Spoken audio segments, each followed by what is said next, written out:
Hello, everybody. This is William Del Pilar. I think our producer must be upset that Stephen Colbert has been fired because we had that little gap there. But welcome to Fired Up Conservative Talk for your early Friday. Well, I guess it's not really early if you're on the East Coast. It's 9 p.m. But on the West Coast where I live, it's a beautiful day and it is 6 p.m. And this is once again Fired Up Conservative Talk.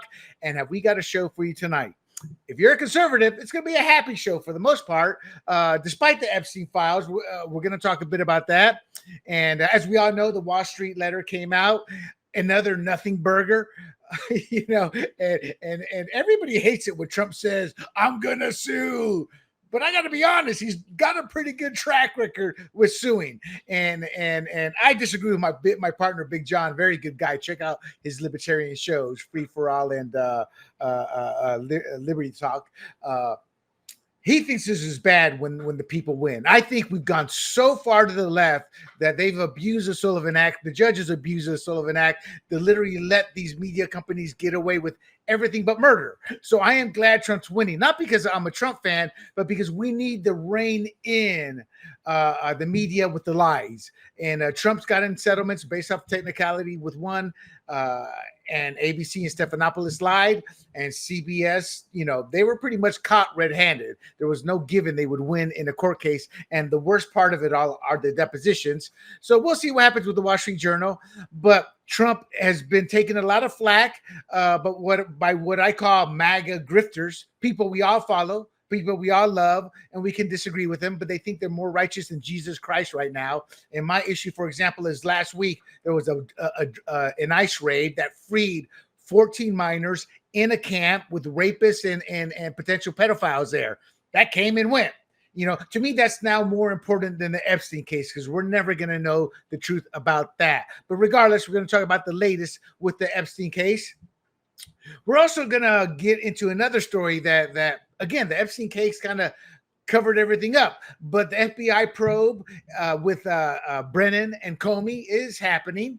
And to me, that's not good enough. You need to get Clapper in there. Again, these people lied. See, there is one thing coming from the country I came where I've seen dictators. I'm like, you got to keep the media honest. You got to keep government honest. And when the CIA and the intel agencies are the ones creating narratives to influence our elections, I have problems with that, and you should too. So we're going to talk about the Brennan and Comey probes and see where that is. Well, not where it's at, but where it's likely headed. And there's some great news. A vile human being, and I do mean vile.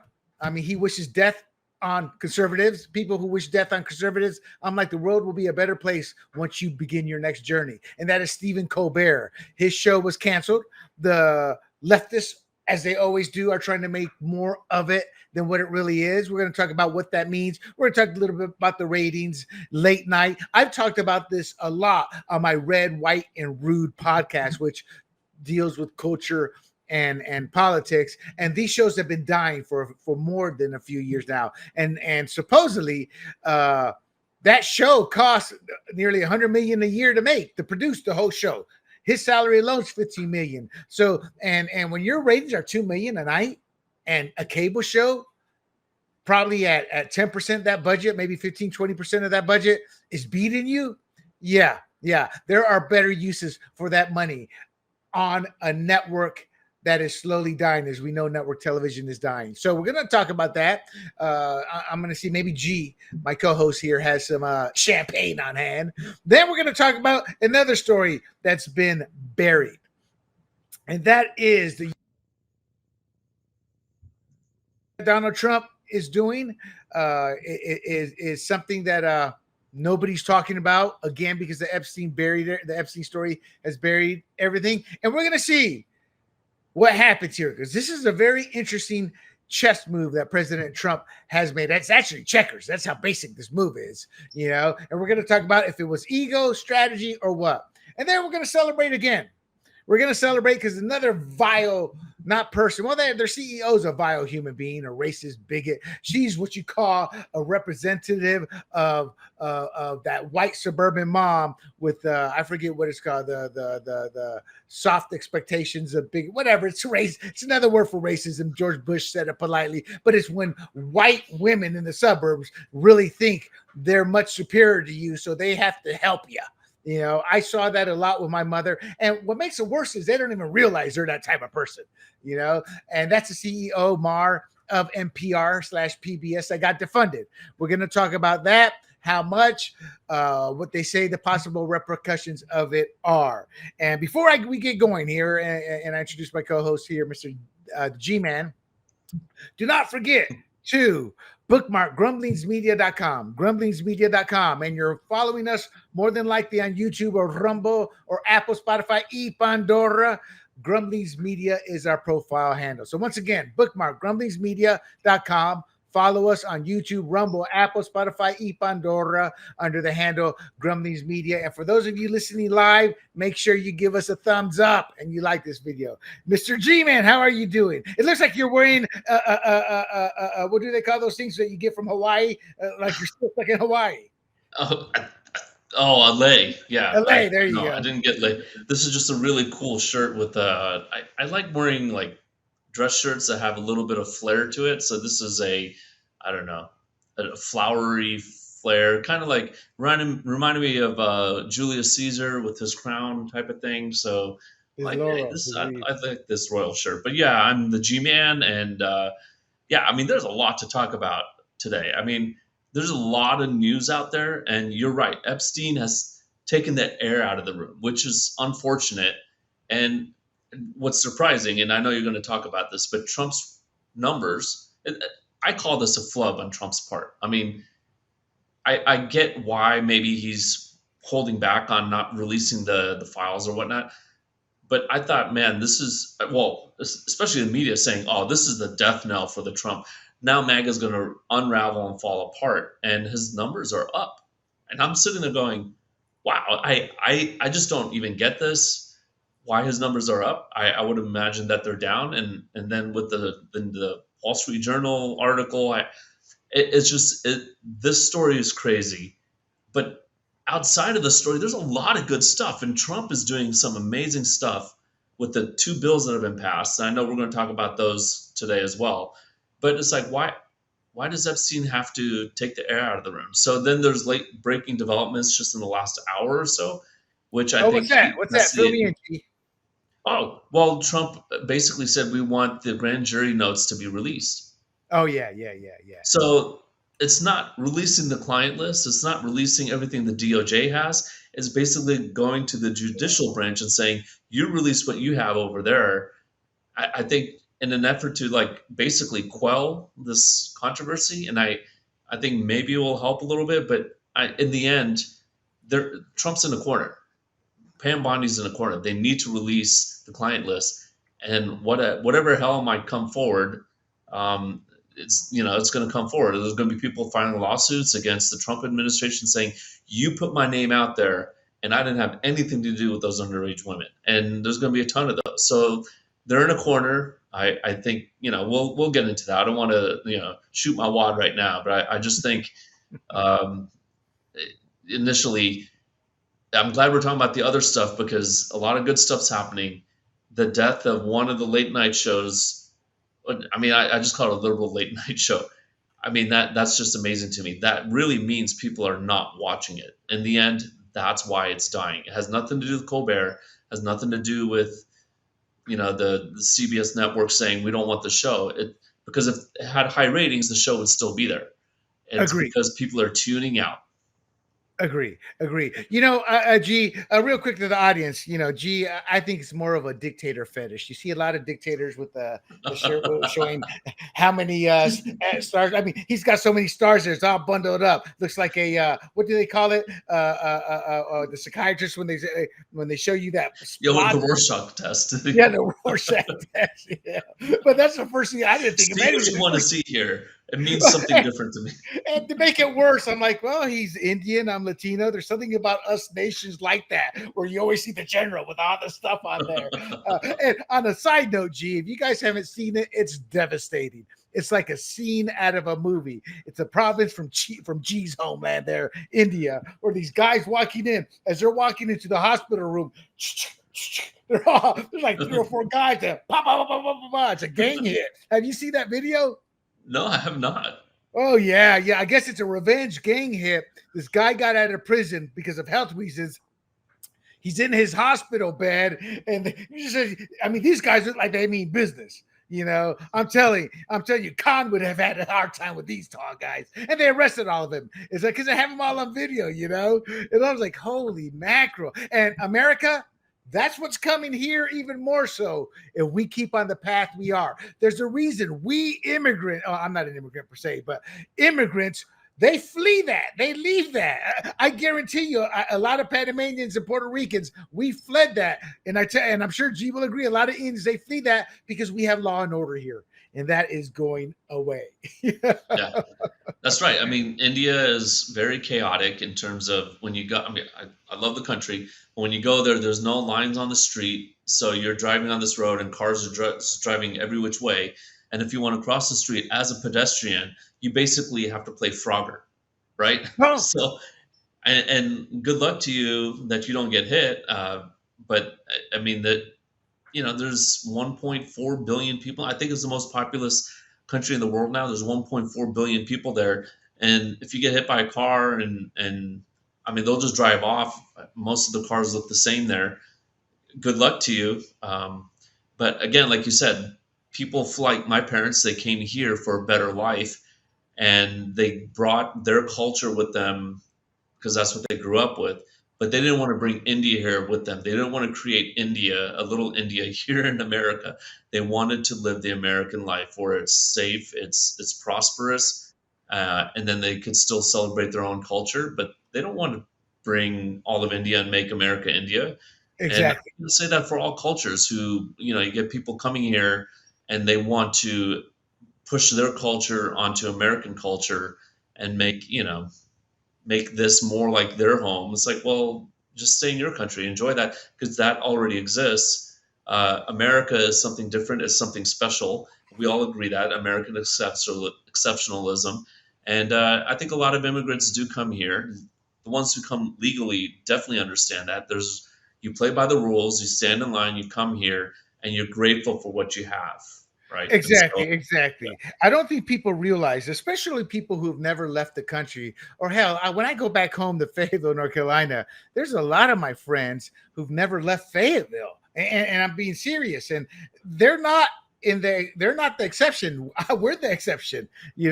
I didn't realize. I forget. Somebody told me what percentage of people have gone to like 30 some odd countries like I have. They're like, William, no. You're like in the top single digits in terms of people who travel and see other countries. And we don't realize what we have here, people. And that's the problem. And so when you try to debate somebody who doesn't realize that, they look at our value system and are willing to give that to anybody, not realizing there are people coming into this country who understand our value systems and want to take advantage. In fact, the caliphate has shifted from a battlefield to we're going to take over using their own rules and laws. Amy Chua, the Tiger Mom, I think she's at a Princeton professor there. I want to say Princeton, but maybe Yale, but I want to say Princeton. She wrote a great book on it, and I don't have the title in front of it, but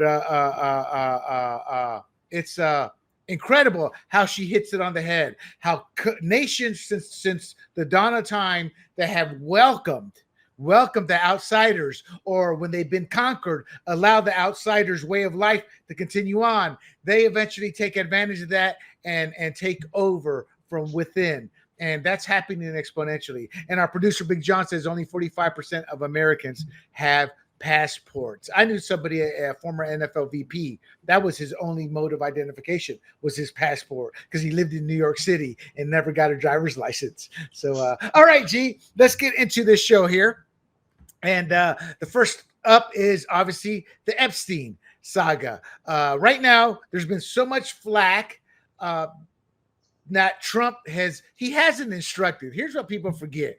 he can instruct. They always do, but technically, the DOJ is separate from the executive branch, from the president, even though the president submits a nomination. But you know good and well they talk. So he says he's seeking the release of the Jeffrey Epstein grand jury transcripts because of all the hoopla. Now, we're going to talk about it in a bit, G, but as we both know, this is nothing but an online MAGA feud. Now, there's also, as what G alluded to, Jeffrey Epstein's friend sent him some kind of body letters for Trump to sign, or they're saying Trump said it. Now, to the Wall Street Journal, the Wall Street Journal has not printed the letter, just excerpts from it. People have already done online searches to see if it aligns with how Trump writes or talks. It doesn't, or they haven't been able to find anything. And it's kind of a nothing burger. It's kind of crap you say when you're dumb and young, you know? Oh, yeah, I am omnipotent. How would you say omnipotent? I always screw the pronunciation. But, you know, when you say stupid stuff like I'm God, I'm this, you know, it's one of those type of things, you know? And so that's kind of like a nothing burger, but that was supposed to be the big release. We are going to talk about my favorite poster now on one of the worst networks in the world, CNN, and Harry Ensign on Trump's approval. I think you said it when you were speaking there. It's gone up, baby. You know, go figure. You know, I can't believe it. To the audience, and G, you were on vacation, but when all this broke, it's like I always tell people, you want to be successful, you got to understand the bigger picture, and you got to understand when something's amiss. And that whole Epstein thing was amiss to me. I'm like, I see it coming from MAGA influencers, you know, MAGA. And there's only one guy who I respect who can talk all the trash. And I'm not even a big fan of his, and that's Mike Cernovich, because he used his own money to get some of the Epstein files released, you know, back in the day, 20 years ago. So he's the only one I'm like, I respect you. Everybody else, you're grifting. You know, so I noticed that. And we're going to talk about Harry Ensign's some of his analysis there. But just to give the audience an overview, everybody knows Epstein. He's a financier. How he got his hundreds of millions, nobody quite knows yet. There's ideas and theories, but he was accused of sex trafficking minors to himself using Ghislaine. Is it Ghislaine or Ghislaine Maxwell? I think Ghislaine Maxwell. They got him. They got her like on 3 girls, you know, and that's how they got him. So everybody who says, well, we'll talk about that in a second, but he got it. He was first brought to my attention. I want to say it was a Rolling Stone article right around 2008, or Variety or Vanity, or one of those. And it was a big deal. And I was like, holy mackerel, this guy got away with raping kids, you know? And that was a 2008 Florida plea deal. And then obviously he died in 2019 in custody. And I am under the belief, no, Epstein did not kill himself. But I have been convinced to buy into bro, things aren't looking good for you. We're going to give you 60 seconds on this video here. Nobody can walk in. Do yourself in. Okay. I guess I can buy into that. But Trump has been socially linked to Epstein, and now he's facing renewed scrutiny. So from July 11th to about July 18th, there were some Epstein developments intensified with Trump directing the AG Pam Bondi to release grand jury testimony from the Epstein investigations. And there's also a House push for transparency. As we just mentioned, the Wall Street Journal story revealing and that letter's from 2003. They didn't publish or release a letter. You know, he says it's fake. He says he's going to sue. He denied its authenticity. And he's got a pretty good track record as of late with lawsuits. So we'll see how this goes. But I do know this: he doesn't like the Murdochs. The Murdochs do not like him, you know, and they're the ones who own the Wall Street Journal. And if that name's familiar, they own Fox News. But we're in debt to them. Without Rupert Murdoch, Roger Ailes doesn't get Fox News up and running. So simultaneously, CNN's Harry Ensign reported, I want to say yesterday, yes, I'm looking at my dates, that recent polls show Trump's GOP approval is rising despite the Epstein saga. to a quick preview. I'm sure many of you have already heard this, but they did a poll on where does Epstein rank, and it was great watching Harry in action. And it's not 1%, but they found one person when they did that poll who says, yeah, the Epstein list, that's the most important thing to me. And that validated my belief. It validated all the red flags I had. And so these events have obviously sparked online and media debate. So Gee, from you first, is Trump's grand jury release push, is that a conservative victory for accountability, or is it a nothing burger and Trump knows it and just deflecting here? I think it's a step towards transparency. So, the left always says, okay, Trump, the MAGA is a cult, right? Whatever Trump does, he can do no wrong. It's all one monolithic thinking. But then like you said, this is a MAGA little bit of a civil war here. It's because people are not beholden to Trump. Trump is not the center of MAGA, although currently he is. What MAGA is basically we want transparency. We understand that government's gotten so corrupt, people cover for each other. And so now we're in a situation where we thought Epstein would be the files would be released, and this would be more transparency. And Trump was the torchbearer for that. I think Trump gets in and realizes, wait a minute, we can't do this. I mean, how many people are on that list, right? 1,000 people. We're by releasing the list, is Pam Bondi and Trump basically saying 1,000 people might be guilty of pedophilia, right? Harassing and sexually assaulting underage girls. And then what does that do? What's the long-term implications of that? I understand that once you get to power, you realize that whatever little move you make has long-reaching effects, right? So I think Trump's saying, no, we can't release, 100 names, 1,000 names, 10,000 names. Who knows how long this list is? And maybe the client list is basically just a list of people who visited the island. And just because you visited the island doesn't mean you're guilty of a crime, right? So, but there is no list per se, These are just we don't know. Pam Bondi said there was a list a few months ago. Now she's saying there is no list. So right. Well, they're official.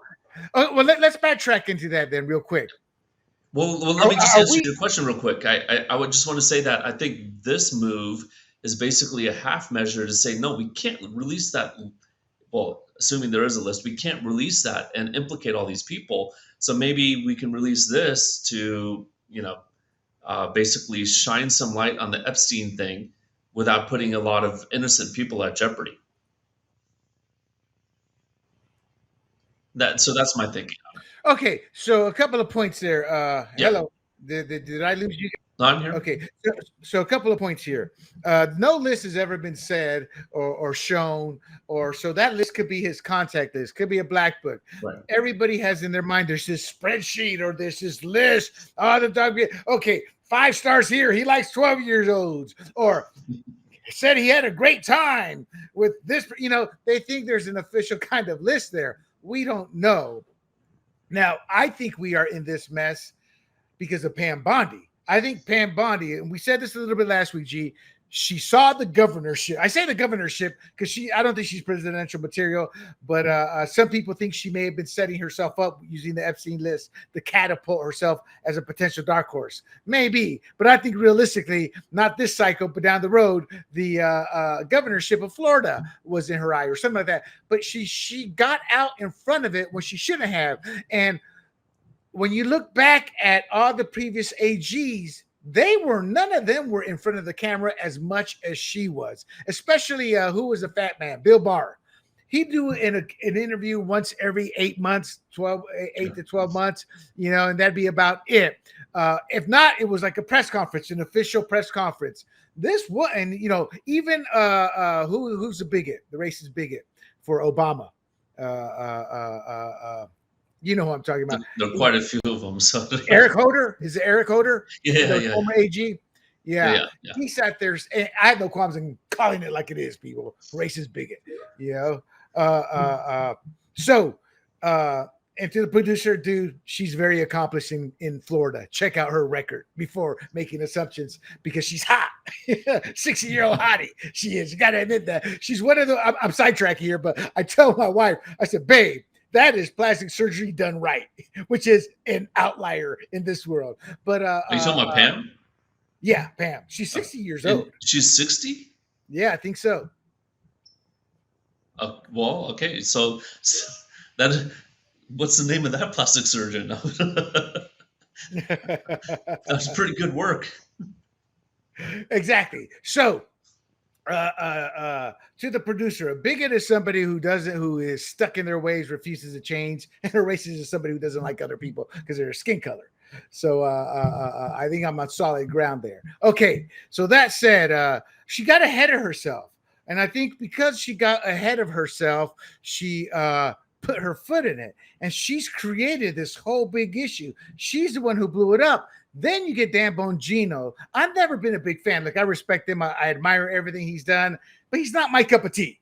You know, I mean, before he became FBI number 2 at the FBI, he was like, my sources are telling me this. Then he looked like a deer in the headlights. And then same thing with Kash Patel, who really just naturally looks like a deer with the headlights, the way his eyes look, you know. So all of this created all this negativity, and the left has clamped down on this. They're saying, oh, we can take advantage of this.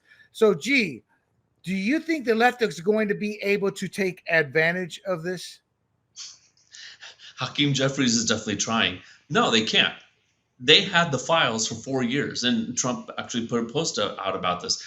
If this letter, if it does exist, 2, if he did write it, and even if he did, from the Wall Street Journal thing, I don't think it's a big deal. They would have released it. Well, I mean, I would say July of 2024, a year ago, they would have released it, right?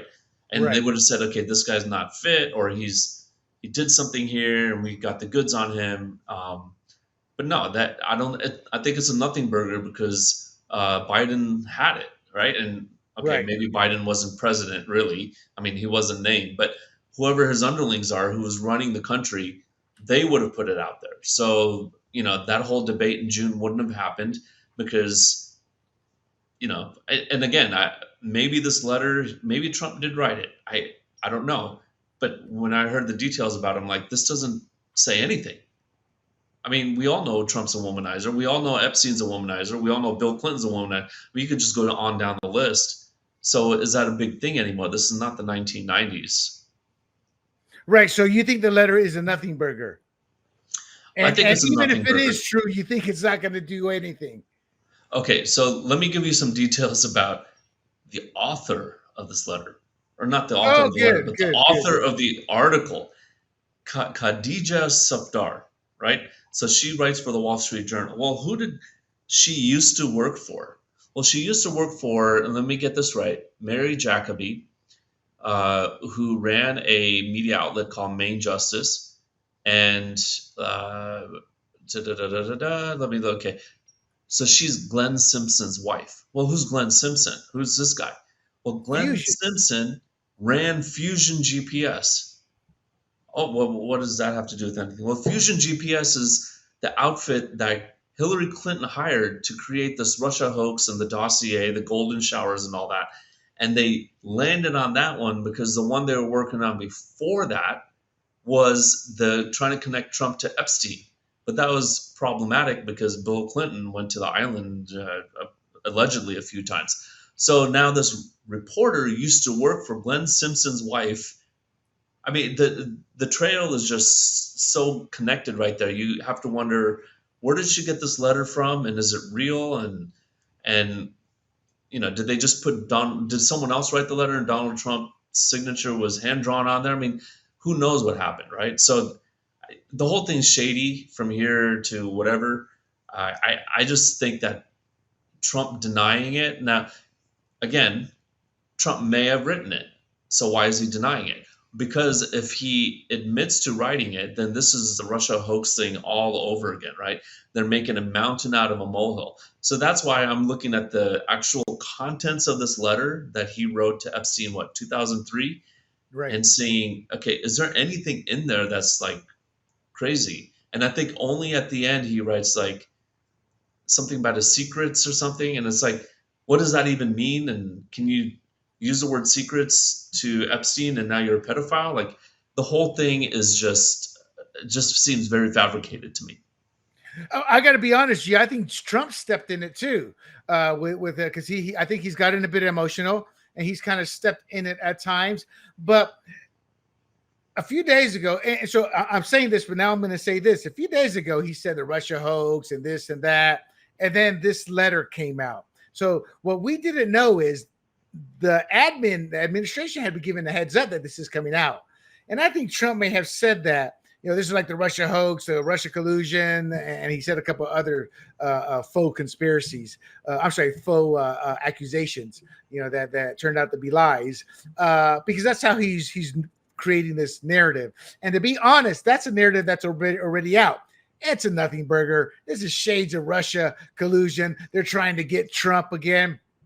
I saw on Big John's podcast saying, I forget the term he used, but pretty much he couldn't understand why nothing sticks to Trump. And I think nothing sticks to Trump because they've lied about him between 2015 to 2020. So 10 years. You could come out Teflon Don, that's what it is. So you could come out with the actual truth right now, and most people would go, we don't believe it, and deservedly so, because they've lied about it. Teflon Don is not Teflon Don of his own making. It's because they've lied so much about it. No, but it's what they're saying, the boy who cried wolf. That's the media, and now Trump pretty much has got some rope. Or leash, is on a long leash. All right, let's get to Mr. Harry Enton. We're 30 minutes in and still on topic one here. So we both love Harry. He's a good guy. We don't know Harry, but he seems like a good guy. But his polling, Harry tells us, and Harry said, I was shocked at this. He gets all excited. Oh, I was shocked at this too. In a fun way, he gets all excited. Not like Adam Schiff excitement, or I'm sorry, Scott Wiener excitement. And Californians know what we're talking about. With that said, his popularity with the Republican Party went from 86% to 88% amidst this Epstein drama. And that validates my belief I had kept saying to anybody who would listen, which isn't many people, because everybody just drowning the Epstein story out. I said, nobody cares about this. And my first tip-off was on some post, it ranked number 8 with the 2024 elections. Ironically, my research yesterday and today, it ranked number 8 on today, this past week, with CNN polling. And CNN, Harry Enton said when they asked about it, it wasn't 1%, it was one person who said that this is important to him. So my question to you, is I don't blame the mainstream media here. They're piggybacking and say, oh, we got fresh fruit. I want to address that before we leave the topic though. But why are the MAGA influencers so obsessed over this? Because I think MAGA wants transparency, right? They thought Trump would basically bring back, open up all the files, the JFK files, the RFK files, MLK assassination, and Epstein is now one of the 4, right? And honestly, I wonder about Butler too. There's a lot of questions about Butler that have not been answered. But in terms of MAGA, it's like, okay, well, Trump, are you now joining the nothing to see here? Let's move on and obfuscate and all that. So that's what MAGA is all about, is bring transparency back to government. And honestly, if Trump doesn't deliver the goods, MAGA can divorce him. I mean, Teflon Don, as long as he, stays true to that ideal, right? I think MAGA surrounds that ideal. So I'm surprised Epstein is down at 8. Maybe that explains Trump's rising poll numbers, because he's doing a lot of good stuff. Like I said in the beginning, there's a lot of good stuff happening, but at the same time, we want transparency in government. I think it should be higher than number 8. Here's why: because a rich and powerful man abused underage girls, and okay, the guy's dead. So let's move on. He got convicted in jail. He's dead. Yeah, right. But it's not about that. Other powerful leaders, I think, around the world, or other powerful people, I won't say leaders, but I'll say people, maybe Hollywood actors or whatnot, sports stars, went to that island and did the same. And the question is, where's accountability for those people who are still alive, got away with what they got away with, and maybe are calling in favors to Biden before, and maybe Trump now saying, don't put my name on there. Don't put my name out there. I don't want to be held accountable for this. Now, obviously, they're not going to say I was guilty or whatnot, but they're going to say I'm not guilty. Don't put my name out there, because maybe they are guilty and they don't want their name out there, right? So I think that's what MAGA wants. Whoever abused and raped underage women, and we're talking 16, 17, not 6 or 7, but again, they're still guilty. They need to serve justice, and that's what MAGA wants. That's why I think it is something that's relevant. Should be higher than number 8. No, I get you, G. I get you, but I'm going to say it, brother. I love you to death, but you're full of shit. Here's why. It's about. Well, it would be boring if we agreed on everything. So go ahead. And to the producer, you're right. I apologize. I shouldn't be using those two terms in that way. It's using them wrong, but they're true. We want to be kid friendly here. Yeah. So real quick, this is why it's BS. You get a lot of engagement, you get a lot of clicks, you get a big fat paycheck on X. It's kind of lower, they changed the terms, but X is a cash cow. You get 100,000, couple 100,000, and if you're in the millions, you can earn tens of thousands on X monthly.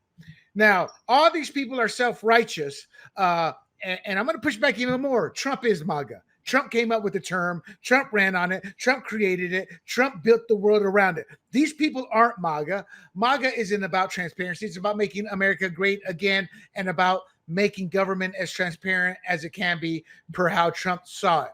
And the reason I say that, once you get into power, you get a reality check. We're on our soapboxes, all screaming vitriol and claiming we're as pure as Jesus Christ, the superstar. Y'all don't remember that song from the 70s. Big hit. But anyway, from the singer from One Night in Bangkok, for our old timers. So back to my point is they're cashing in on this. And I think the reason they're able to take advantage of it is because Pam Bondi screwed it up. And the reason I'm angry is one, we're never going to know. This stuff broke in 2008. Epstein had been around a couple of decades earlier. Y'all think that there's anything left of note for Obama, Biden, or Trump since then? No. That stuff was either burnt, buried, destroyed. Take your pick. That's how it works. And I'm not saying it to defend it. I'm saying look at the JFK theory. We had an 80,000 document dump. And did we get any closer to the truth? No. And that's where we're at with the Epstein case. So these guys are grifting for dollars and they think they're pure. And but the main reason I'm pissed. Are you aware, how many arrests have been made of alleged child sex abuse offenders in this past year? You're talking revolving around Epstein or just in general? No, in 2025, how many child sex abuse offenders have been arrested? How many kids have been freed from trafficking and exploitation? How many? I agree. I mean, the priority is those who are doing it right now. I don't know the number, but the priority I'll tell you right now. Okay. 205, 115, 205 arrests, 115 children rescued, 14 just last week. And the MAGA grifters buried that. If they want transparency, I get that. But they're so pure, we can never let that happen again. I got news for you, Buster. That's gone. Done deal. We don't know what happened, So, but what we do know is that he just made 14 arrests up the street from where we live in LA as Gavin Newsom and his cohorts docs, the federal ICE agents, they were rescuing 14 kids who have been trafficked, 205 arrests of alleged child sex abuse offenders, 115 children rescued. That's more important to me right now than Epstein. Does that mean I don't want to know about Epstein? Not at all. I do want to know. But the truth of the matter is, this is happening in the now, and you MAGA grifters don't care. Hold on 1 second, G. We got somebody more important than you. Well, he's done a lot more in conservative politics than I have. There he is. There's the man. Actually, hey, guys. How are you? We all thought you were like Bigfoot, the myth. It's like Randy's coming on, and where's Randy at? Randy, last week you were just the RV icon on the screen, but now you're an actual person. So just between us, I went through a different browser, so I used. Okay, gotcha. Randy, you sound a little low to me. Is that me or? Oh, I'm sorry. Hold on, guys. I think you know what? I've had this headset on the whole show, and no, he's a little more muted than us, but that's fine. Just turn Okay, it up. perfect. So Randy, I'm going to toss you right into the fire. Man. Well, the reason I'm asking is you're the legal team. Now, correct me if I'm wrong, but Trump has said to Pam Bondi, "Hey, let the dogs of war out. Release the papers from the indictment." Now, correct me if I'm wrong. And those indictments, they only talk about the current case at hand, the people involved, and that's about it. So I think MAGA is gonna be disappointed because they're thinking we're gonna get the list or we're gonna get different names, we're gonna make some headway, and I'm like, you're gonna get a nothing burger. You're just gonna get what we already knew about the case that they've released. To me, it's like this is a nothing burger. This indictment in terms of paper release, because it's going to talk about whether it's a 2008 or the Maxwell one. It doesn't matter. Only the people involved in that is what we're going to find out, and a lot of that's going to be redacted to protect some of the individuals there. Am I wrong or right? Well, so my understanding is what's going to be released first is I guess grand jury evidence, right? So the question with the grand jury is, the prosecutor has to present to the grand jury, so the truth is we don't know what's going to be in there. President Trump sort of has a dual-edged sword here. On the one hand, he wants to be very transparent. On the other hand, they do have to protect some of the victims, right? So the big thing I think that the problem is from a legal press standpoint, setting expectations. I think Pam Bondi, I think she meant well, but I think she set very high expectations here. You're being nice. Well, that's right. That's right. But at the same time, this is what people do. Unfortunately, we as Americans, when we see something like this, we automatically think, "Oh, conspiracy," right? But look, more is better than less. It's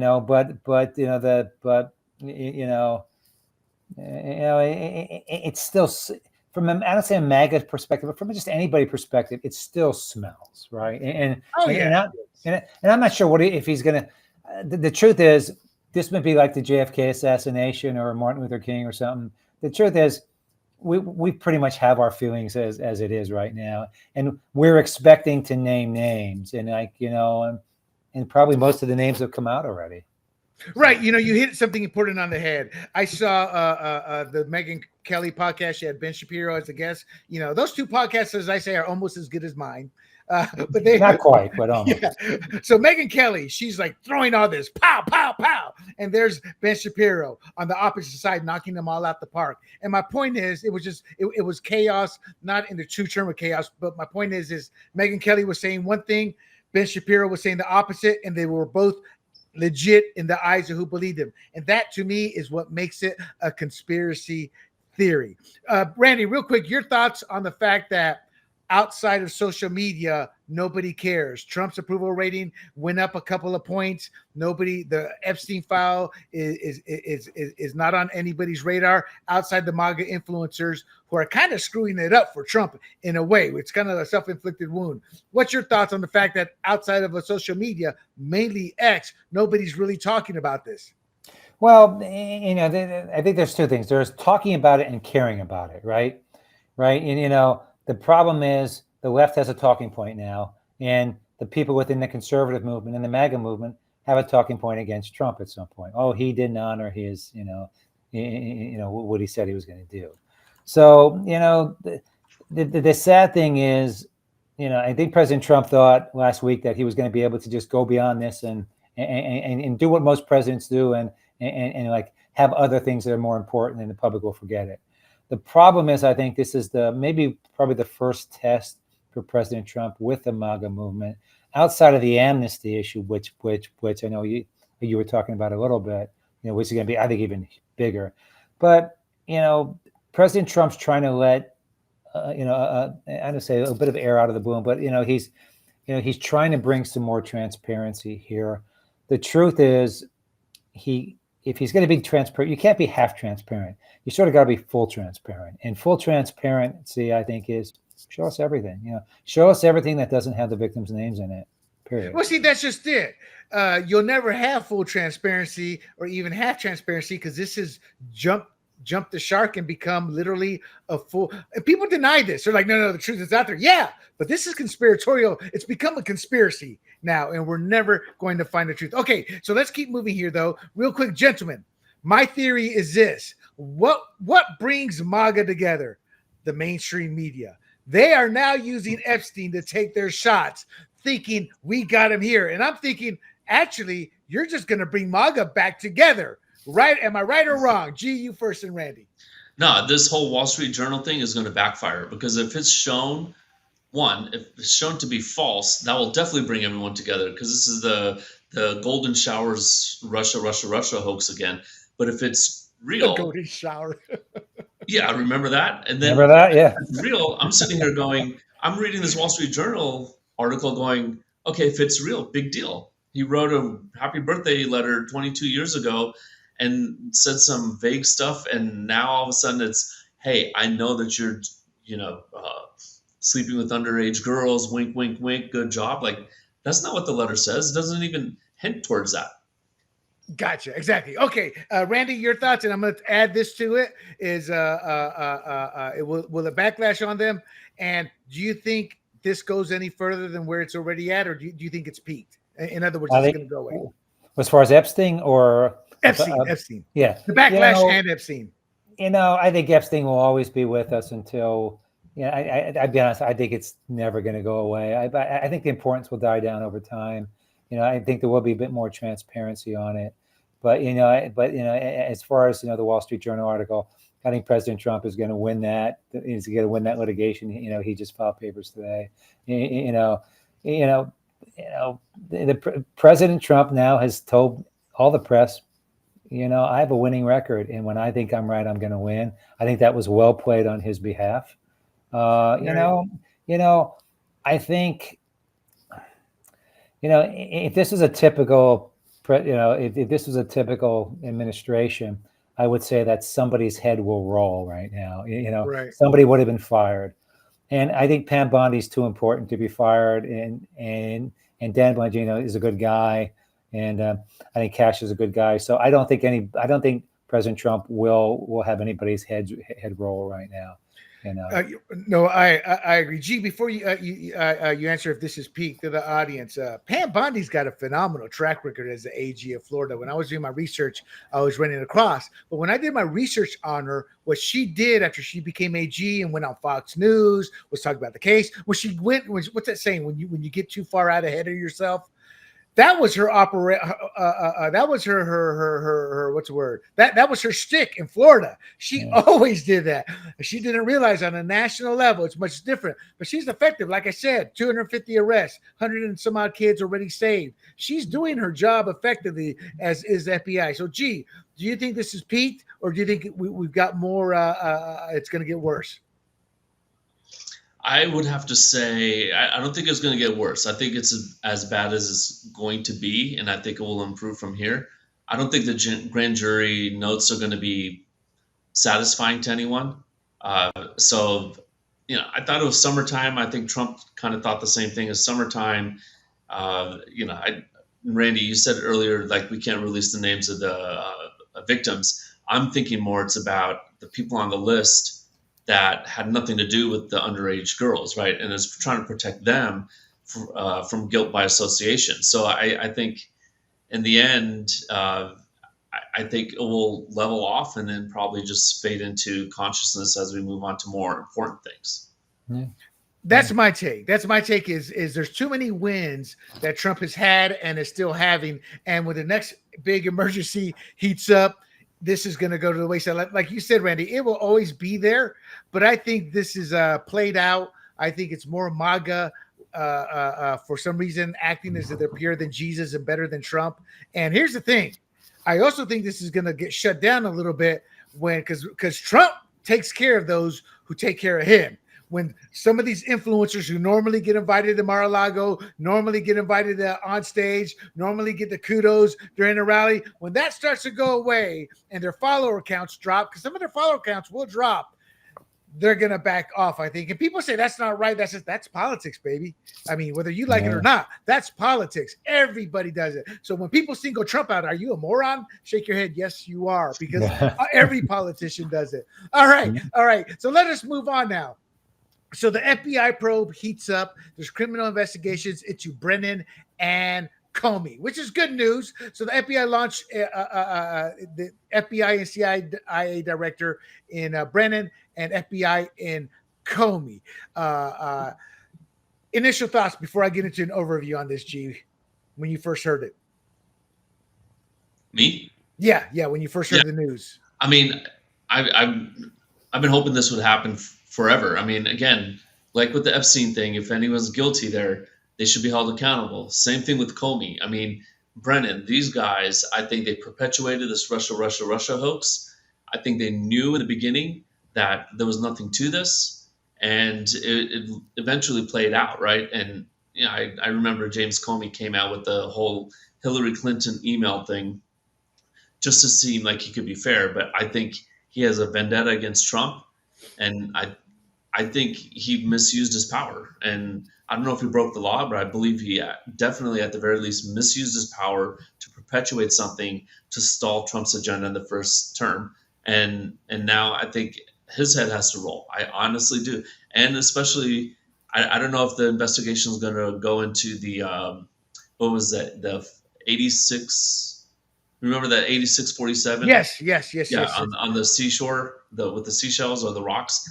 I think that needs to be investigated as well. That's a minor thing, but the big one is the Russia collusion hoax. So I think that is finally being investigated.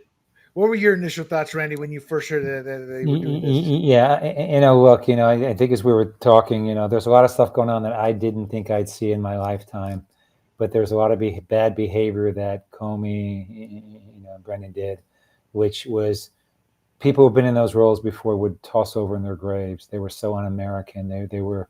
They so politicized their positions. I think President Trump has to take this not just for revenge, and I think some of this is political revenge, which he has the right power to do, and he should do it because they came after him personally, but also to warn future people in those positions. If you engage in political behavior, you will go to jail. I hope they both go to jail for a long time, and I hope it's a deterrent for people in those roles moving forward. What bugs me is everybody agrees, somebody should have stopped Hoover. He had so much power. They said he controlled presidents. Everybody talks about the CIA and Vietnam War and how vile. And everybody talks about forcing democracy overseas through the CIA, changing governments and all. Then when it comes to Trump, it's nothing. It's like there's no pill for the TDS. They throw all those beliefs under the bus. They go, no, this is wrong. You can't be doing that. You can't be going. I'm like, you don't want it, but since it's Trump, it's okay. No, Trump has every right to go after these people. If it's revenge in the back of his head, that's wrong. But you and I would be thinking the same thing had it happened to us. So stop playing Jesus Christ superstar, because you're not. You sin as much as I do, and it's human nature. But when you can do it with the righteous truth, you're not abusing your power. And Randy, you are correct. We need to send a message. Chuck Schumer said it best. Huh, really? He's saying that about the intel agencies? As in, you better watch out. When he said that, I'm like, holy mackerel. That's a scared man. And our elected representatives, they're the ones who fund all these operations. They're the ones who, so it gets me. It's like, what's it saying? The tail wagging the dog. I mean, that's what's happening here. So I am for this. And here's the other reason I'm for it. They took his first campaign manager and threw him in jail. Steve Bannon, they threw him in jail. But all these leftists get off. And I remember when I first met Big John and we were talking about this, I go, my issue isn't who they throw in jail. It needs to be done to both sides who break the law. It's like when Amy Coney Barrett makes a decision I don't like, I groan. But my first thought is, did she follow the Constitution? Because if she followed the Constitution, I can't complain, even though I wanted her to rule this way. And that's how I view it. You break the law, you should go to jail. And there is no, for the audience, what happened with Brennan, Under oath, he said, no, I was against them using the Russian dossier. No, that's that's not true. Then it turns out in the emails, oh yeah, baby, we got him. But it's not true. I don't care. We got him. That's pretty much what Brennan did. He knowingly used information that was rated even lower than that first report that they leaked about the Iran bombing. Remember, and then as far as Comey, I think. With that 86, well, the only thing that bothered me about the 86 were the liars. Well, William, it just means to remove, go bleep yourself. Bleep yourself. I mean, it's kind of like gay. Oh, I'm having a gay time. How many people use a term that way? No, that term has shifted over the decades, both gay and 86. In the military, we would use it both ways. Hey, 86 that, meaning get rid of it. But we would also use it, man, they're going to 86 that guy. And it was used interchangeably. So these people who try to play those little semantics, it drives people wild because I'm not stupid, bro. TDS. I don't have a pill for you. You just need to figure out how to deal with it. So, I don't want to spend too long on it because I think we pretty much covered it. But for the audience, Ratcliffe is the one who got this going. Ratcliffe is the CIA director right now. Randy, you're the legal mind here.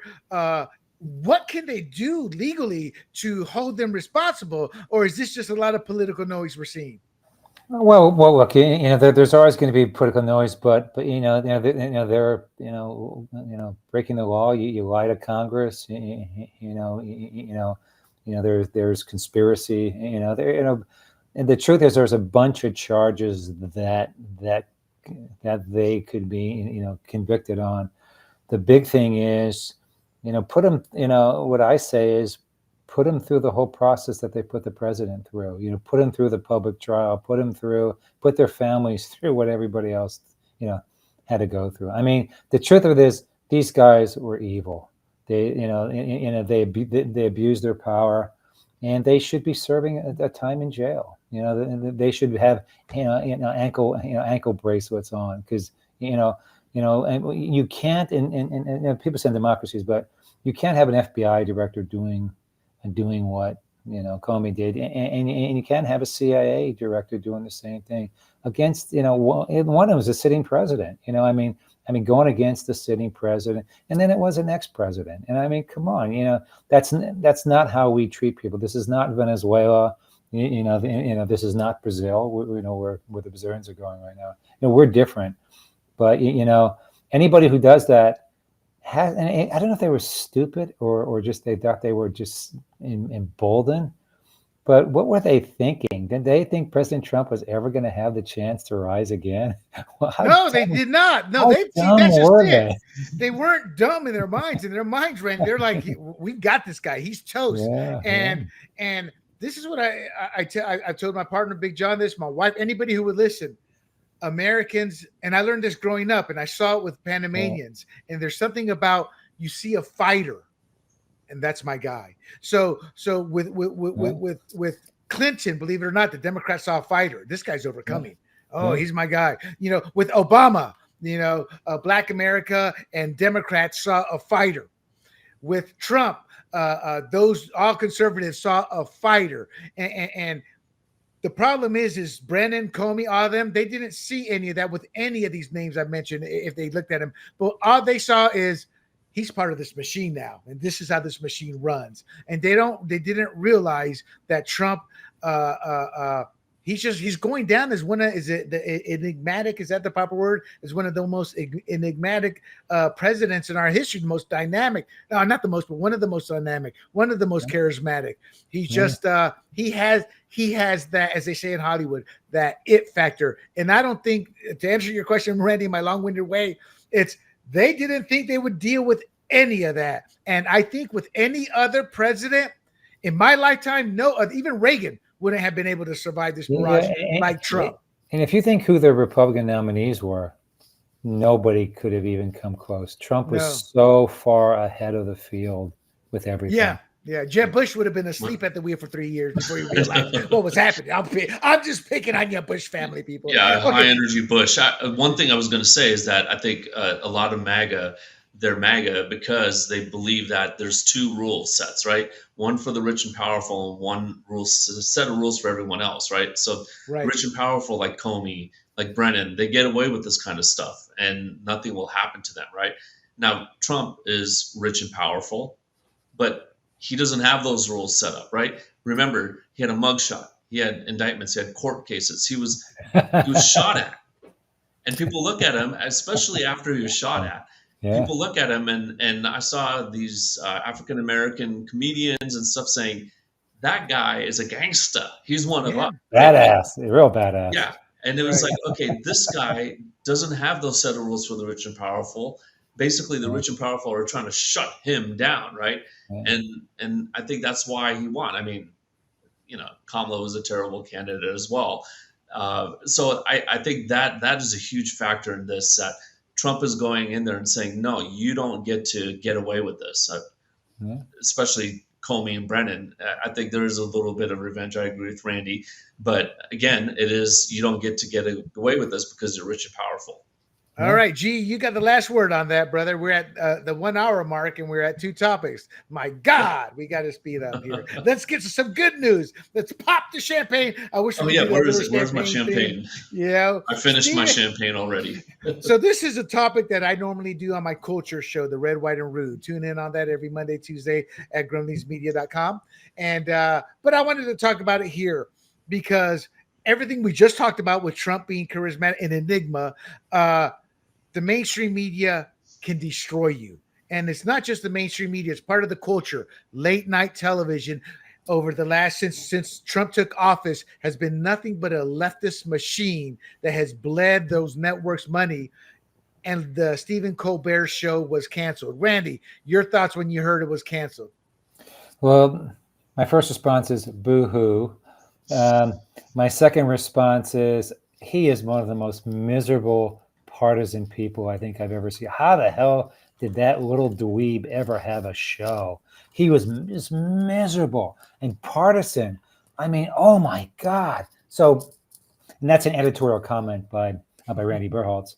But I mean, you're right. You had 3 or more late night hosts who they were bad enough when they were in the opposition, but when they were in the majority, we'd have to believe their BS, So good riddance. The garbage is being taken out. We got a couple more to work on here.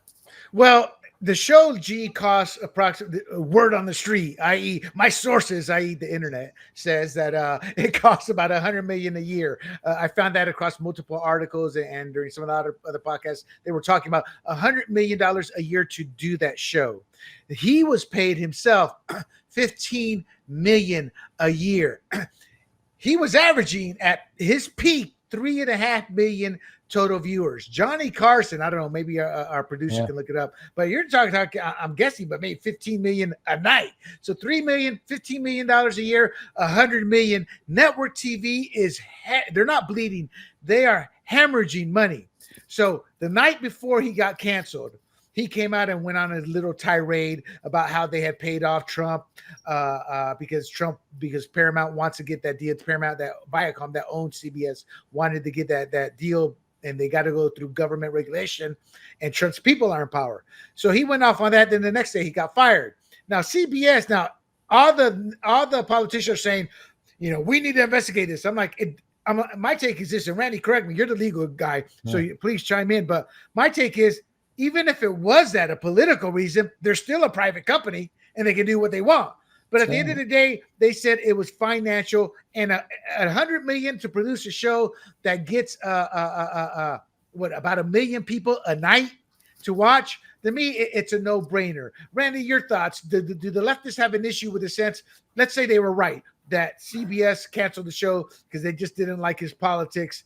Do they have any legal standing to go after CBS anyway? No. I mean, look, there was the old fairness doctrine, but it's sort of been shot lately. I mean, I don't think any of these stations are fair anymore.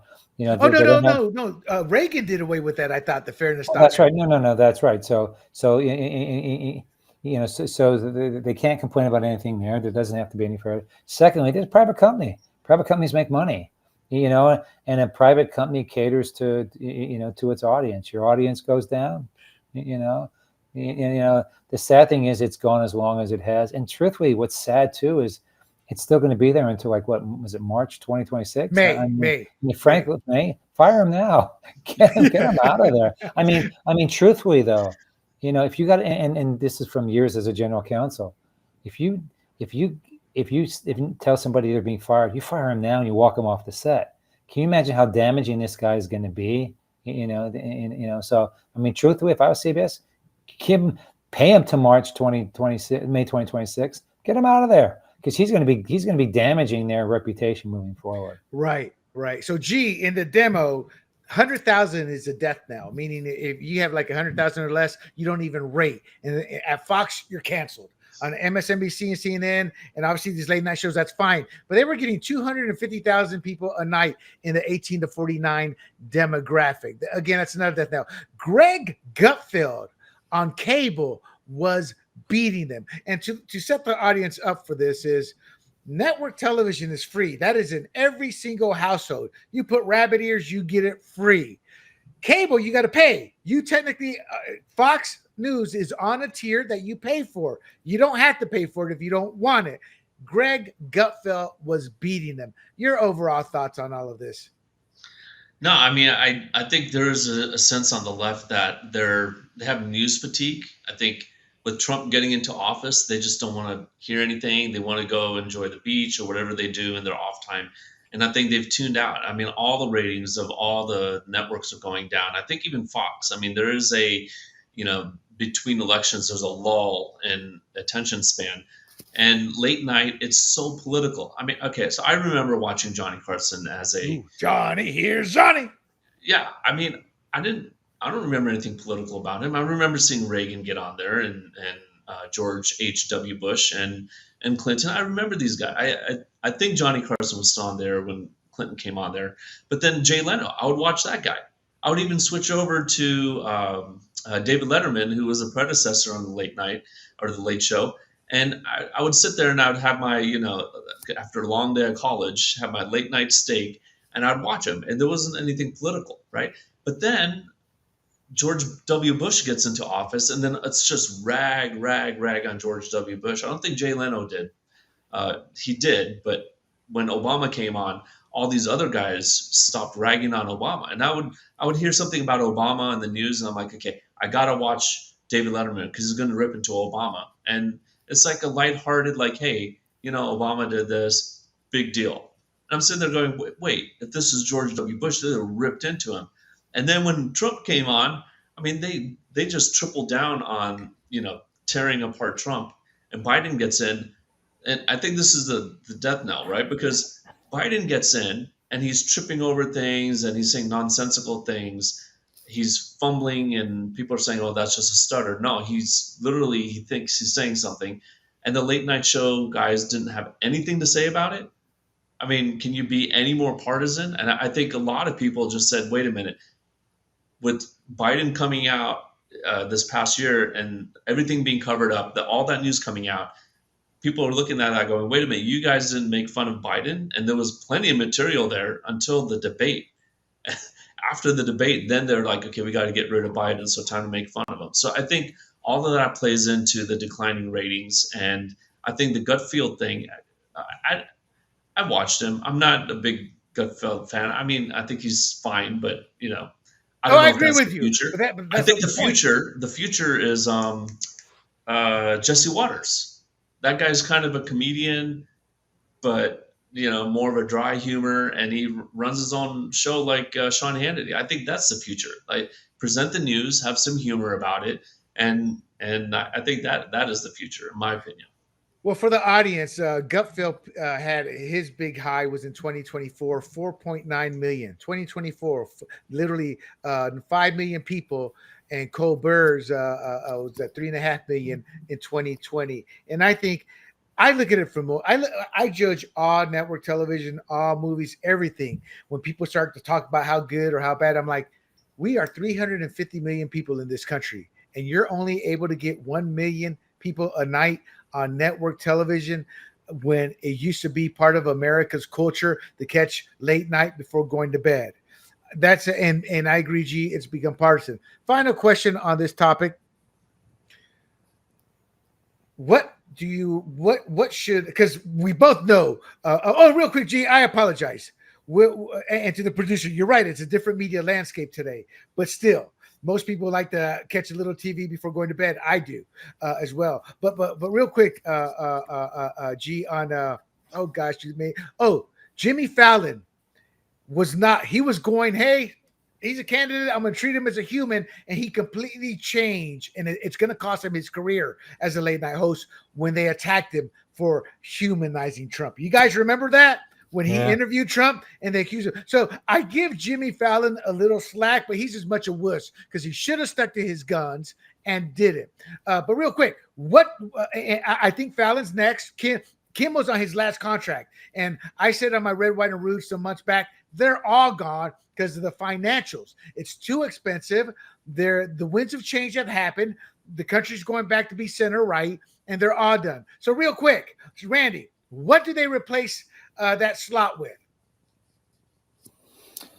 I don't know about you guys. I used to love CNN headline news. Do you remember when headline news actually told the news? When it was a half hour of just fact. They still have that. They still have headline news. Yeah, but the truth is, I don't know. I'm not sure. We keep talking about coming to the center, but we keep acting like we're going to the right and the left. We are. So look, I've had a podcast. I've had 50 episodes of a podcast, and but the truth is, I don't know whether that format is going to be good. I don't know if we're all watching podcasts instead of late night TV. But I think the one thing that that the channels have to really take into consideration, as you said, though, it's about dollars and cents. It's about eyeballs on commercials, and they're going to have to figure out how they get the best eyeballs on commercials. And I think they're going to have to try a couple of different formats. But but having this like Johnny Carson type of thing it's essentially it's Johnny Carson with partisanship. I'm not sure that's going to work. I don't think that's going to work in the future. We may go back to Johnny Carson with treating candidates as humans and laughing at their, and the like, and bringing them on the show. But I'm not sure it's just going to be pure partisanship at that time. I don't know about you. When I'm going to bed, if I'm angry going to bed, I'm not sleeping that night. I sort of want to have a little bit of fun. So, so I'm predicting back a little bit more politically neutral, and to have people who are actually about entertainment and maybe not political entertainment as much. That's right. Yeah. G, what do you think they should put into that slot? I mean, if they can find someone like Johnny Carson, I like the hard news idea, but again, that's depressing sometimes as well. But if they can find someone like Johnny Carson who can bring people that you don't know very well, actors, politicians, and just talk to them, like you said, like a human being, so that we can get to know them a little better, I think that's what you do. And something like that, I think, would bring people back. But again, like you said, not just podcasts, but YouTube. What I do at night is I go to YouTube and I see what's on my feed, and I choose a couple videos that I'm interested in, and then I go to bed. So I'm not sure that there's anything really there except for, syndicate some old sitcoms and bring them back. I don't know. I don't know what's going to bring back Mr. Ed. If anybody's ever watched Mr. Ed. Yes. Like, Mr. Ed. That was an old black and white show from the 60s, a talking horse. And probably like, hey, I bet you Mr. Ed's much smarter than 90% of America right now.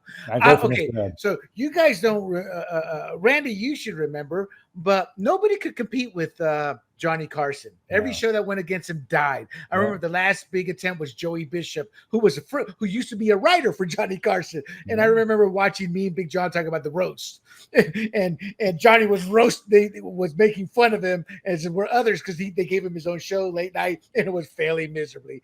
But my point is this: who remembers Kolchak, Night Stalker? CBS used to do original programming at 11:30 because they could not compete. Saturday night, just to give you another analogy, Saturday night has been non-existent for over a generation now. AMC showed Hell on Wheels or Hell's Wheels. It was a Civil War show. They showed new shows of that on Saturday night. Their ratings blew up. So there's still a market there for what people consider dead. And Kolchak was a lower tier show, maybe a B show. It's what the X-Files. It's what Chris, I forget his name, the guy who created the X-Files, Kolchak, the Night Stalker, inspired him. So my take is maybe you do a low budget, as you said, G. You get a low budget. See, you guys are thinking a late night. I think late night may be dead because, like you guys, like when I get it right now, my wife is in the other room every night. It's podcasts. That's all she does. We don't watch television until I come out and I want to relax. And TV is so bad. You know what we're watching right now? The old Bob Newhart series from the early 70s. Newhart. Oh, I love Suzanne Plachette. I got one more idea that just popped into my head. Okay. Remember, Thursday night would be Dateline, Friday night would be 2020. Yes, and they might do a prime time on, but those are like 8 p.m. But you bring those shows at 10, 11 p.m. I think people will watch those because I see on Netflix they have a lot of true crime stuff. Oh, so I think that would be a very big hit. Late night shows. Yeah, that's not a bad idea. So I guess you get the last word there. We got a couple of topics here I want to get to quickly. So the next one up is Russia, Ukraine. So here's to set it up for the audience. Here's what happened. Trump was obviously not aligned with Ukraine.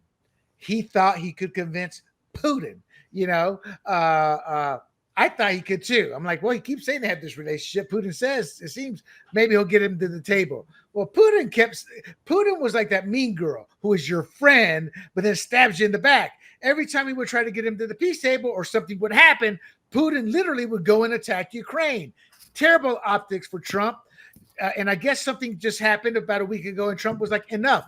You've got what I think he was 30 days. It's in my notes somewhere, but 30 days or 50 days to get to the peace table, or I am going to unleash the dogs of war on your ass through tariffs. And these are tariffs like not tariff, but through tariffs and sanctions like you've never before seen. And when I was doing our Ukraine research, remember, G, about a year ago now, we had these deep shows on the Ukraine. Europe and America, they were holding back on some of these sanctions because they were afraid of destabilizing economies around the world through some of the actions they could take. And I think Trump is going to say, damn the torpedoes. You want to play this game? This is what's going to happen. And I am transparent in this sense. Part of it is ego, but part of it is he needs to bring Russia to the table. But I think part of it is, bro, you stabbed me in the back once too many. Now you're going to see what I can do as a mean girl. Am I right or wrong? Let's start with G, then we'll go to Randy. Yeah, I think when Trump came in, I think he saw the reality of it. Putin's there to stay on the eastern side of Ukraine, and he was going to force a negotiation and say, Zelensky, you got to give that up and let peace reign. I think that's what Trump assumed that would happen. Zelensky came in saying, no, I want all my country back, and he's going to attack us again. And you remember, Trump threw him out of the White House after he started lecturing the president of the United States. Put a suit on. But then I'm looking at Putin, and I think Trump's been saying, wait, Putin doesn't want peace either, and he's escalating his attacks. So I think Trump's looking at this going, well, maybe Zelensky's right. He's not going to admit it, but maybe Zelensky's right. Putin is just going to keep going until he can get the rest of Ukraine. Now, some of the fear talk about, okay, well, Putin's going to sweep all the way to France. I mean, if he can't even get to Kiev, he's not going to get anywhere near France, right? So I think Trump is going to do this because I think Russia's not, they're firmly entrenched, but they're not doing well, right? They're losing a lot of men. Their economy is hurting quite a bit. And I think Trump's saying, okay, we're going to put the screws on you now instead of just on Ukraine. And I think it might be a masterstroke. I don't know. I mean, we'll see. Putin's been very. I thought Putin would pull back in 2023, a year later, and here we are 3 years later, still going. Right. Okay. So before we get to you, Randy, a couple of things that I want to point out. I've researched this off and on for the last couple of years, and the first thing that struck me is the numbers. We get the casualty numbers come from two sources: Russia's ministry, which we never acknowledge or use their numbers. We use the Ukraine ministry, so you can't believe the numbers. So we really don't know. I firmly believe Putin doesn't care about what the rest of the Western world thinks. He's just entrenched. He's like, we're camped out. We're going to just pick them off one by one. They don't have enough manpower. We've seen that through the kidnapping of younger and older men to be sent to go to war. And the reason I say that is a little pushback to you, G, is I don't think Russia cares in the casualties because they're not taking as many as the Western nations want us to believe they are. Is their economy hurting a bit? Yes. But I also think Putin's just I'm not going to say he's a madman, but he's a warmonger.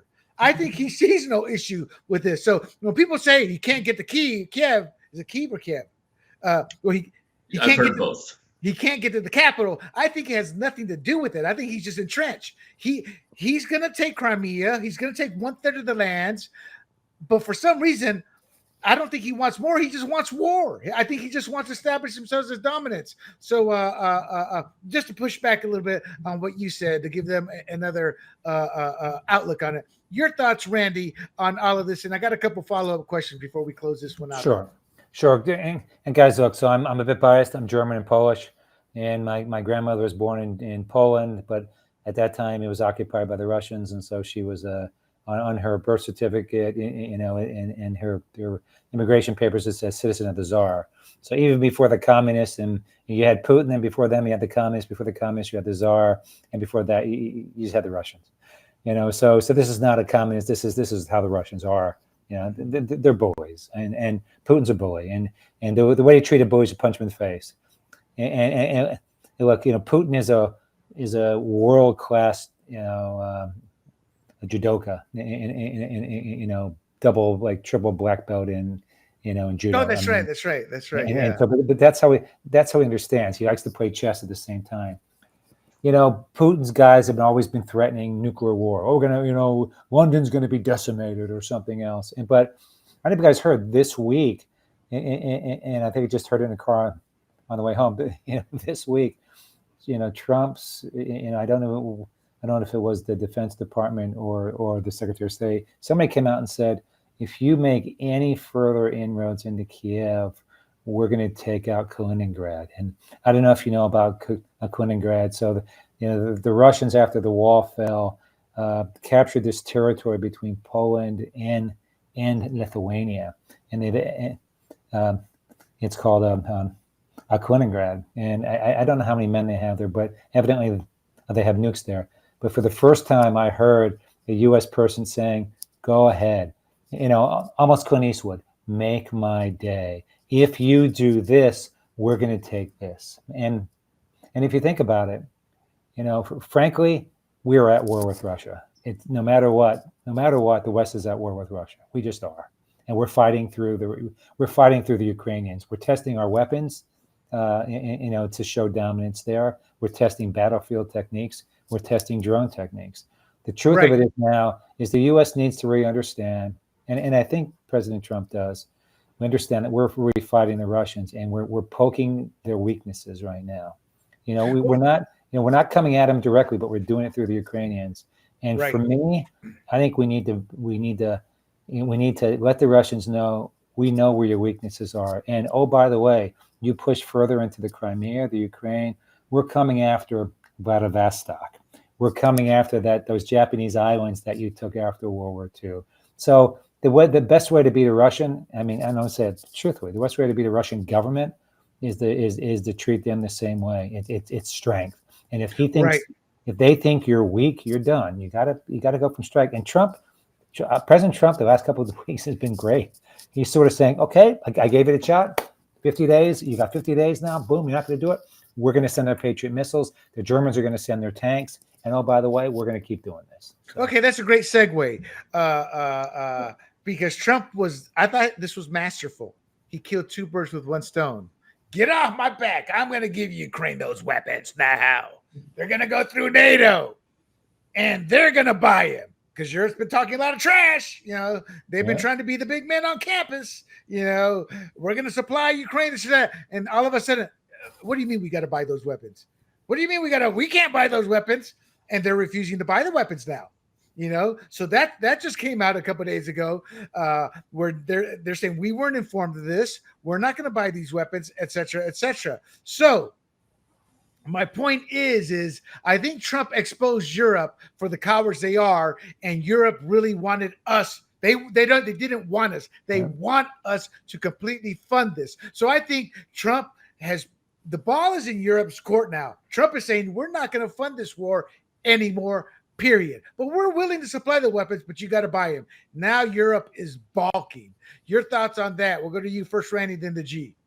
Yeah, look, there's some news we don't hear here too, and so Russia has been really threatening the UK a lot recently. But look, this was masterful, as you said, masterful. It was Trump to say to the Europeans, "Pull your pants up, be big boys here.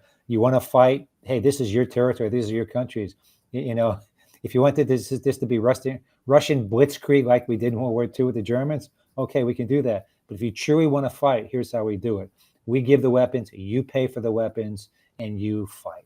So I think it's masterful, and I think it's the only way to get done.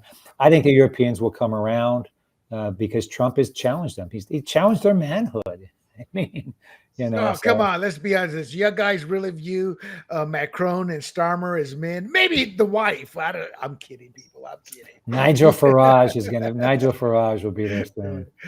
G, your thoughts? Masterful, or do you think this reminds me of all those videos we see on the internet where the girl brings 14 friends with her and expects a guy to pay, and the guy goes, "I'm not going to pay for this." That seems to be Europe. They expected the U.S. to pay for it. Yeah, I'm going to pay for this, and then they don't know what to do. The example I was going to cite is I asked a bunch of my friends to come to Denny's and have a Saturday morning breakfast. And then a few of the guys thought I was paying. And so they pretended to reach for their wallet, but they're, right as not my wallet. And they pretended to reach for theirs. And then I didn't say anything. And they're like, "Are we all paying for our own?" I'm like, "Yeah." And they feigned surprise, like, "Oh, okay." I think that's what's going on here. Is Trump has always said NATO is going to pay their fair share, and and they look at the United States as like, well, you're the guy who has all the money. So I think that was a great move on his part. But France said we have no money. Yeah. Lame duck government. Italy, Hungary, and the Czech Republic is like, no, we're not going to do it. I mean, it's absurd in my opinion what they're doing. And this is 3 months after they all stood on each side of Zelensky saying, "Us European NATO members, we are going to stay strong with Ukraine." Remember, this is a few days after he was thrown out of the White House. And they're just there for the photo op. And when it comes to them having to pay, well, they're going to pretend to reach for their wallet, and then they're going to say, "Well, my wallet's empty. I left my credit card at home." I mean, that's what's going on here. So whether they will actually pay, I don't know, but I think hold on, G. Hold on. 30 seconds. What happens? And then I want you 30 seconds, Randy. But G, what happens? What's the end result of this current stalemate with Europe and the 50-day? You got 50 days to come to the peace table. So will Europe pay up, and will Russia come to the peace table in 50 days? I think some European countries will pay up, and will Russia come to the table? No, I don't think so. I think Putin's going to dig in harder, and I don't think this thing is going to end until. I mean, Putin's 73 now, 74. I mean, he's a good-looking man at that age. Not good-looking man. He's a well-fit man at that age still. Randy, your thoughts? No, but he has some conditions. So I think natural causes. I know this is YouTube, so natural causes need to take their course, and then the war will end. What about you, Randy? Yeah, look, I think we put it back on the European Union and the UK, and then it's like with the example here, you put it back on the friends to work it out how they pay for it, and you don't care who pays for it. You let them argue between them, as to who pays, but at the same time though, there's got to be something we do to where we can scare the crap out of Putin. And we got to scare the crap out of him, and it's weird because it's hard to scare the crap out of a nuclear power, but, there's got to be something we do. And I don't know if that's revving up the bombers to bomb Crimea or something, but there's got to be something. Well, Trump's already said that countries that are working and supplying Russia will be tariffed the hell. And I think we've done a lot of sanctions that don't do anything. They sound great when you're talking to the constituents and even the politicians, though it's not going to do anything. I think Trump is talking about ramping those up, and that's the only way. My take is you don't tell a bully like Putin, you got 50 days. His ego can't accept that, so he won't come to the table. But if he can find a way to save face, because if they get tariffed to death and sanctioned to death, and countries that are helping them, the same thing, the countries will start to back off, and they're going to find themselves truly isolated. And Trump's done a pretty good job. He's done a masterful job, actually, his first term and his second term with foreign policy in many ways. So I'll give him the benefit of the doubt, but this one's a tough one. I think the Europeans are going to beg, for us to pay, and we got to hold tough from all these rhinos who want war. I'm sorry, not rhinos, but the neocons on both sides who want war and are willing to give the weapons. And real quick, G, just 10 seconds here. Am I wrong? I always assumed Pakistan and India was also, as Randy said, a way to test weapons, meaning the Chinese tested their weapons through Pakistan and we tested ours through India. Am I looking at it completely wrong? That's it. I just always assumed when conflicts happen, that's kind of what happened. Yeah, I'm not sure about that. I don't think. Pakistan was a U.S. ally, not India, for many decades until I think the 90s. So, yeah, I'm not sure what the current state is, but I think it would have been the other way around. India was more allied with the Soviet Union around that time, and Pakistan was more allied with us. So. And G, I apologize because as Abba Costello used to say, I'm a bad boy. I asked you because you were Indian. I know. Did you racially profile me? What's going on? I did. I apologize about that. He must know everything about India. Okay, let us move on that note there. Okay, some good news. We're going to close out the show with some good news. The Department of Government Efficiency Rescission Act of 2025. Let me repeat that. The Department of Government Efficiency Rescission Act of 2025. That was the bill that just got passed that kind of made quite a bit of cuts. I haven't had a chance to dig into that bill yet. I will, and if there's anything to know, we'll talk about it in a later episode. But what I did want to talk about that bill that is phenomenal news, and we get to pop the champagne again, is the defunding of NPR and PBS. There's a lot of stuff we can talk about here, but real quick, Randy, your initial thoughts when you heard that, then G. My wife and I were just talking about that on the way home. Look, the public, my understanding is the funding for government funding, public funding for each of these is, 20 to 30% maybe, so look, Well, Randy, just to correct you, yeah. They say NPR, say it's only 1%. That's what they say. And not sure I believe that, but look, they have not been fair. They're so biased. The federal government, and Congress did their study on them. They're so biased. We know they're biased. It's all garbage. The truth is, if they want to, if they want to keep going, let them do it on their own dime. If they want to be liberal, let them do it on their own dime. Just let's just not fund this garbage anymore. And it is garbage. It's the most liberal leaning shows you ever want to see. And the sad thing is, look, I went to some good schools and everything else. The sad thing is, some of the smartest people I know are some of the dumbest as far as being fair. They're the dumbest. So, G, just to piggyback off what Randy said, they are very biased, in my opinion. Let me introduce a few of the biases, courtesy of a couple of sources, one being the White House. In 2017, PBS devoted an entire panel to discussing what it means to be woke and white privilege. And there were a lot of blacks were on that panel, and there was pretty much a white bashing session.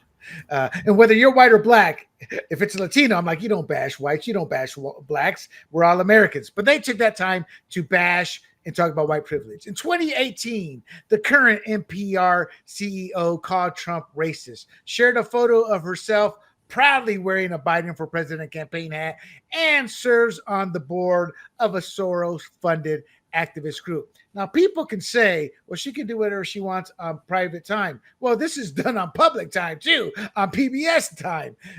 2020, NPR refused. It wasn't like, well, we did investigate this. There's nothing to see there, as we're hearing about Epstein. It was they refused to cover the Hunter Biden laptop story. In 2020, PBS correspondent characterized Trump's Mount Rushmore speech as a love letter to white resentment. And in 2023, PBS's Washington Week roundtable ignored Joe Biden's clear mental decline. I've been told you need to watch that. So I can keep going on. But it's like a drug. The more I say it, the more I get all excited because these are the receipts. I always tell people on this show, you will get receipts / examples of the actual issues versus people just hating. Gee, your thoughts on this? Do you agree with Randy, or do you think they are an honorable, upstanding show and we should keep funding them? Go I will be laughed off the show if I took the second option. No, I would add 3 more.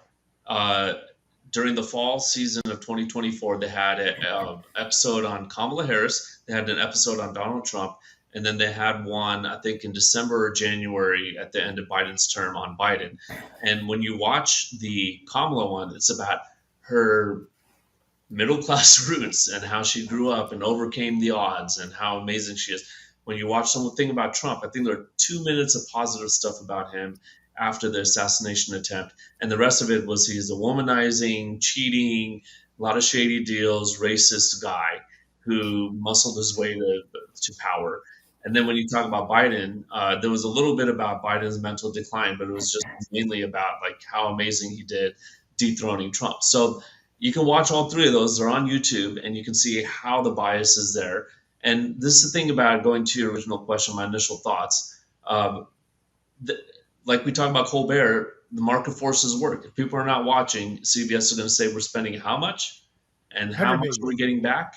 This is a bad financial decision, so let's cut it.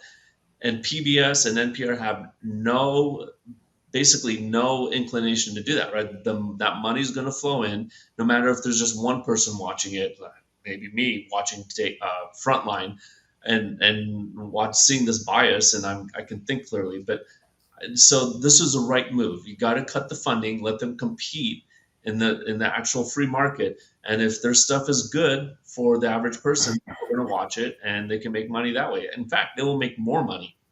Right. So, and kudos to our producer. I remember he reminded me of this when we first started working together. PBS used to have the McLaughlin Report. Kind of conservative base. I mean, very conservative base. I've caught a few of those older episodes. It's funny seeing today's old man, how they were in their youth back then, But I discovered Doctor Who on there. Doctor Who is a worldwide standard in science fiction that has gone so woke they're canceling it or on the verge of cancellation. But the point is, it did good things, but it was at a time when there were 3 networks. Big John, our producer, says they also had the firing line with William F. Buckley, and the screen just went off. And Free to Choose with Milton Friedman. So at a time they were a bit more censored, and we never needed them, but supposedly another alternative to CBS, ABC, and NBC. But now with streaming, now with cable, it should have been done away with cable, but with streaming, we don't need them. As you said, G, the free market can tell us. So, Randy, let me just say one thing right before you ask Randy the question. The fairness doctrine was also in place at the time. So PBS and NPR had to put right-wing stuff on. That's right. Good point. So, Randy, real quick, corporate sponsorships 40%, individual donations 30%, foundation grants is 20%, and they say they only get 1% from federal CPB funding nationally. However, they are acting as if they are on their death bet here. But the question I want to pose to you as our legal scholar, and just to let you know, I got to cash some receipts for the audience. When I promote the show, I'm like, we got a Rhodes Scholar, a legal heavyweight. So let's hear it. They say their lawsuits are already going to come. They've said that. Is there any validity, or I'm sorry, is there any? Do they have a? What's that, Gene? Basis. Yes. Do they have any basis for a lawsuit here? There is no right to receive government money. I mean, the executive branch and Congress dictate as to who gets money. It's almost like, does a welfare recipient have a right to receive welfare? No, they don't. I mean, it's at the will of the government. So I don't know where they're getting their private right here. I mean, I don't know where in the Constitution they're pushing, they're saying something in Article blank, once the government gives funding, it has to keep giving funding. It's almost like Gavin Newsom, and the railroad to nowhere. I mean, there's no right to get funding. So, if I could just maybe make a statement there too, when I was a kid, we had things like the Huntley-Brinkley report, but we had people who would, we had debates, debate with views, and politicians had to, debate their views, present their views to the public, and the public could say this is crap or not. The problem is now when you have bias in the press, you can have a California. You can get a California where nobody really asks questions about some of these policies and some of these rules coming out. Right. And that truly, we've been known since Alex de Tocqueville's time, of having multiple layers of government that really have checks and balances. The problem is when we don't have those checks and balances anymore, for just sanity, that's when the crazy policies, can go forward. I mean, that's how we get a freaking guy in New York who's a communist. Yeah. He's a communist. I mean, so God bless America, but if anybody is hurting, it's journalism. It's journalism. Right. So, yeah. I just want to clarify. So to the audience, because again, we try to come with the receipts. Yeah. They did this under the 1974 Impoundment Control Act, and that's a U.S. law that limits a president's ability to withhold funds appropriated by Congress.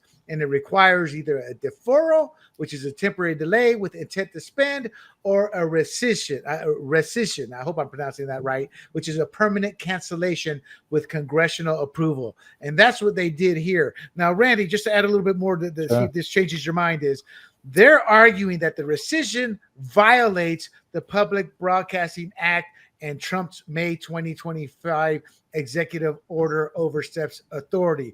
Now, as a layman, I'm like, well, the 74 Impoundment Control Act is a regulation, or rather is a law that allows them to do it. So they're saying that that's just not the case. So is this an interpretation of the law, or what are we looking at here? Well, so if I was arguing on the president's behalf, what I would say is, the Impoundment Act and Public Broadcasting Act, the problem is PBS and NPR have not done their job. I mean, the president has the right. If Congress directs money to go to something, Congress has the ability, like I think they've done here with the congressional study, that neither of these organizations have actually done what they were supposed to do with the money.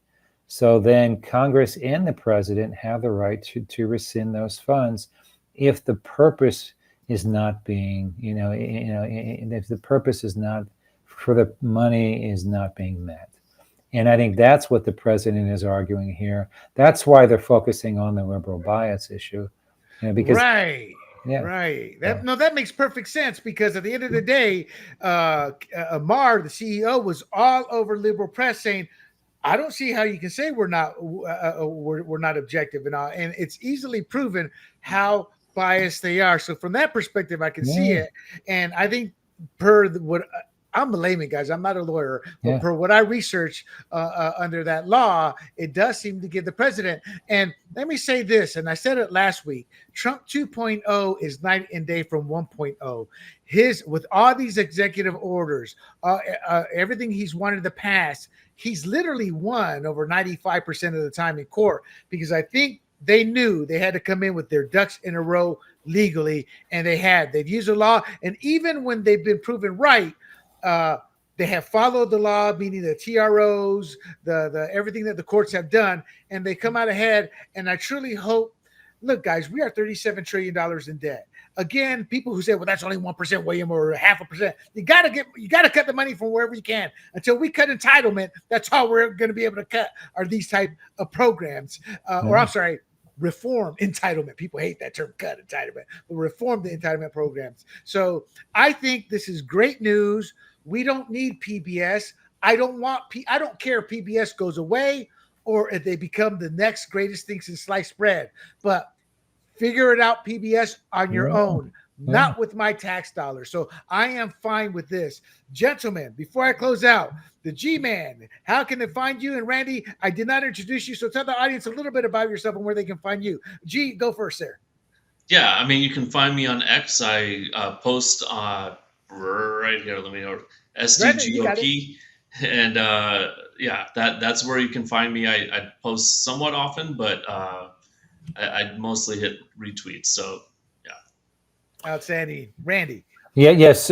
So guys, look, 4 years ago, I was heavily on Twitter and Facebook and everything else, creating hell.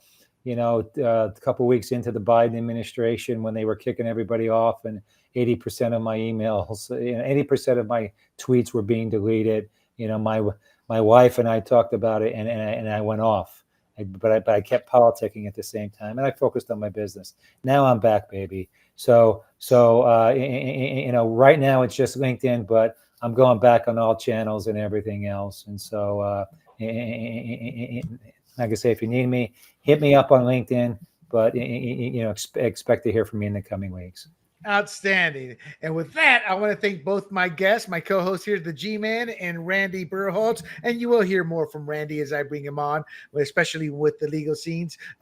Randy, y'all may not realize it was supposed to be on last week, and he was chopping at the bit, but he just could not get it going together. And thanks to Big John for being our producer. And to everybody else, I got to do the promos here. Do not forget to bookmark grumblingsmedia.com. You can catch, I talked about it, the Red, White, and Rude, where I talk culture and politics, because as the great and legendary Andrew Breitbart once said, politics is downstream of culture. Translation, what happens culturally eventually affects politics. So keep a lookout on that. That comes out early in the week. But do not forget to like and share this podcast. And you can find us at YouTube, Rumble, Apple, Spotify under the handle Grumblings Media. Thank you to my guests. And until next week, I am William Del Pilar. This has been Fired Up, and stay safe out there, people. Hey everybody, this is Big John from Grumblings Media, and I just want to say thank you for watching our content. If you want to support our efforts here at Grumblings Media, just smash the subscribe button right here, totally free, or just go ahead and consume more of our great content. Click either one of these two boxes.